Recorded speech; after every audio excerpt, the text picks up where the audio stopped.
This is the Jack and Sandy show over at Night Printing. And the other day when we made our first go-through, we were accompanied by Bonnie Novak, the Human Resources Director, and a person who's been here along with so many others for a good long time. And Bonnie's going to talk to us again for a few more minutes. Hi, Bonnie. Hi there. It's good to have you here. And put that mic real close to your mouth. Just great to be here. Thank you. Nice to have you. I think you have a real grasp of the history of Night Printing, and you were so excited. For instance, the day we were here, you had a lot of pictures that you have now placed on the wall showing what the place used to look like. Right. We moved in here in 1957, and that was the old part of the building, the brick part over here.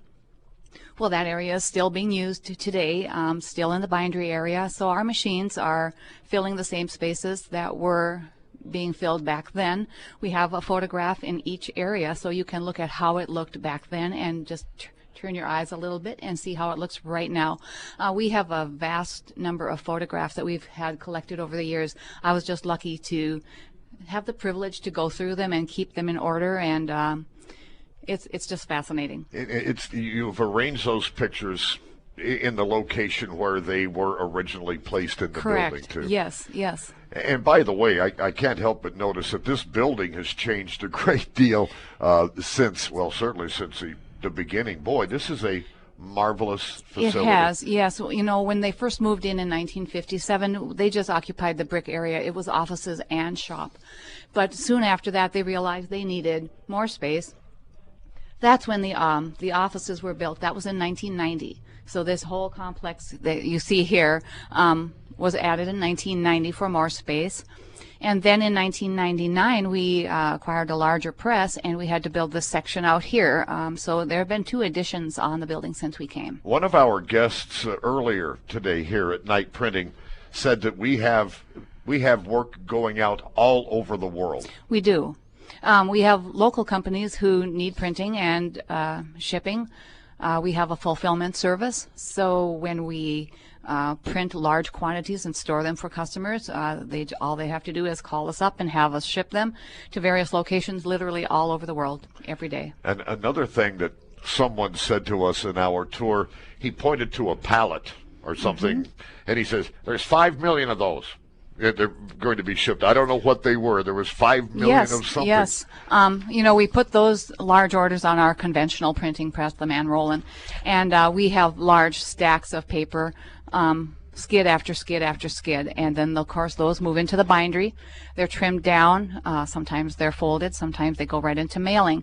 But yes, that machine, the man rollin', can print 18,000 impressions in 1 hour, and that's on a large sheet. So that cuts down to a lot of pieces, and those pieces just make their way out of here.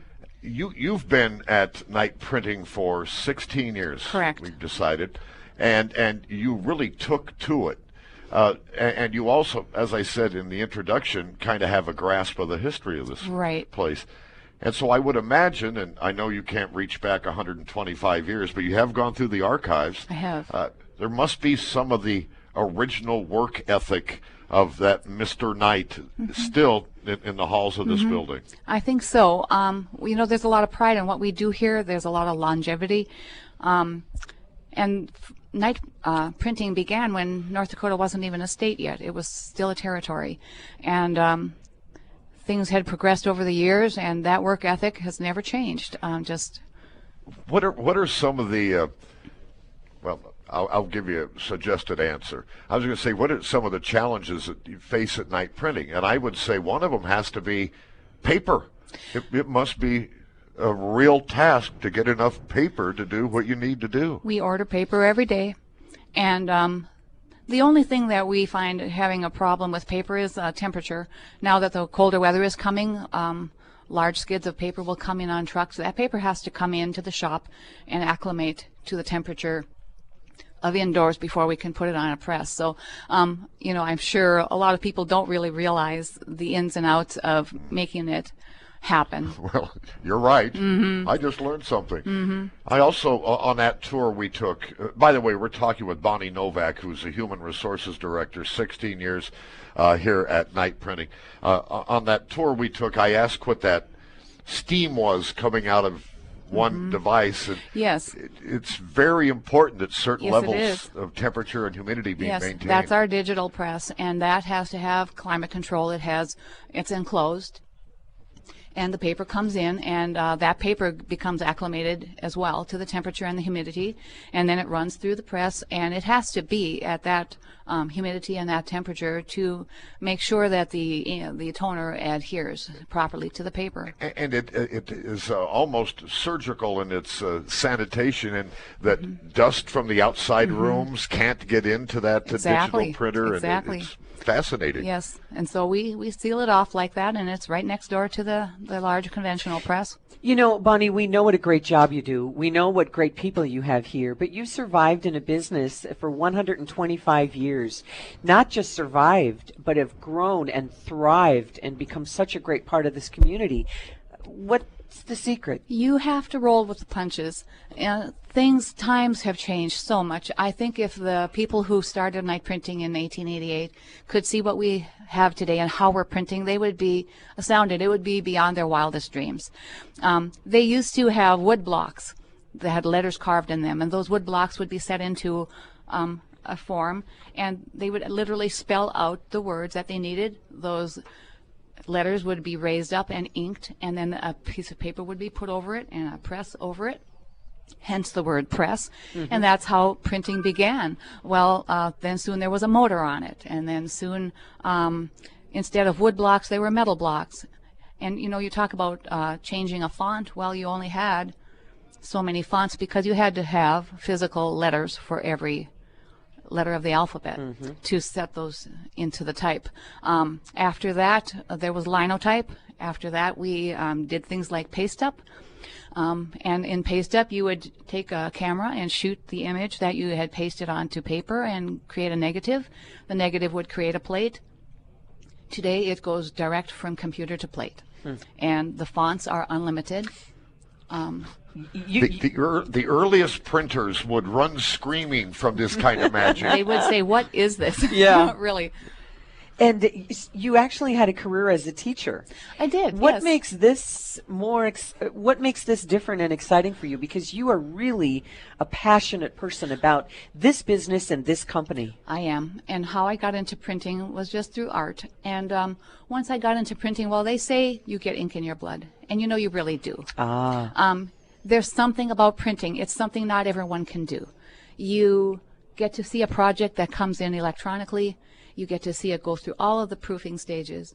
You actually can walk by and see it printed physically. You watch it go through the bindery. There's nothing more satisfying than to see that final product come out. And that's what creates the pride. We did this. Let me ask you a question that's on our tour the other day when we were here at Night Printing. There was a photograph of a beautiful sunrise over a Minnesota field, which was one of the best photographs I've ever seen of that nature, of sunrise.